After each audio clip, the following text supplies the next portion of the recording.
ადამიანი როგორც ჭურჭელი, ესე იგი ჩვენ თქვით, ნახეთ ადამიანი ჭურჭელი, ჭური. ეს თეოლოგიური განმარტებაა ეს ადამიანის შექმნილია როგორც ჭურჭელი, რომელსაც მისტიკური სიღრმე გააჩნია, როგორც წეგან გითხარით და ჭურჭელი რითი შეიძლება გაავსო? ესე იგი სიბინძურით და თქვა წყლით, რითაც გინდა იმით გაავსებ.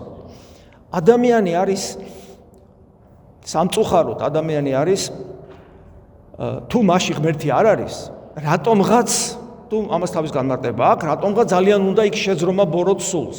იმიტომ რომ მისი ღმერთის ადგილი დაიკავოს, ადამიანის გული ღმერთის ადგილია და თუ ადამიანი ღმერთს უარსეუბნება, მაშინ და თუ ადამიანში ღმერთია, მაშინ უბრალოდ ჭურჭელი კი აღარ არის, არამედ ჭურჭელი, ანუ სივრცე, სადაც ღმერთი იმყოფება, რა ქვია იმ სივრცეს? ტაძარი ქვია.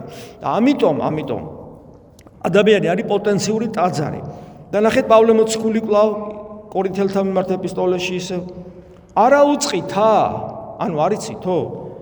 რამე თუ გვახსენებს, რამე თუ ტაძარნი ღვთისანი ხართ და სული ღვთისა დამკვიდრებულია თქვენში. არ დაგავიწყდეთ პავლე მოციქული გვეუბნება. ეს ადამიანმა არ უნდა დაივიწყოს.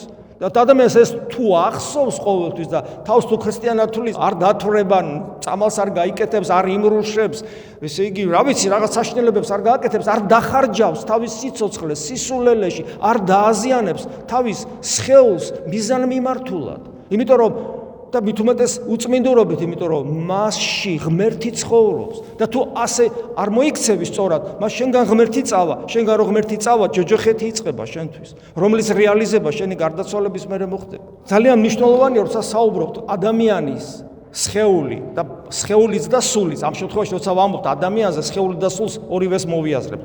ადამიანი როგორც ტაძარი, საიდან ესეთი პატივი ჩვენ? საიდან ესეთი პატივი და ღმერთი მოვიდა ადამიანად.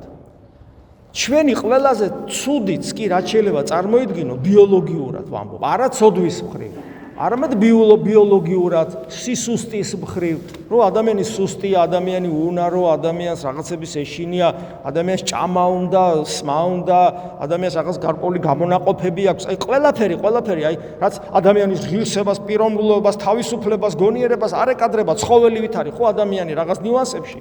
ყველაფერი ეს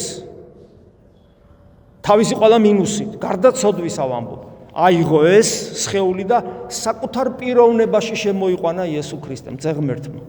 ამას ქვია ღმერთისა და ადამიანის ჰიპოსტასური შეერთება, ანუ პიროვნული შეერთება ღმერთისა და ადამიანში და ეს შეერთება ისე უცნაურად მოხდა, რომ ღმერთის მთელი ღვთაებრიობა დამკვიდრდა ქრისტეში ხორციელად.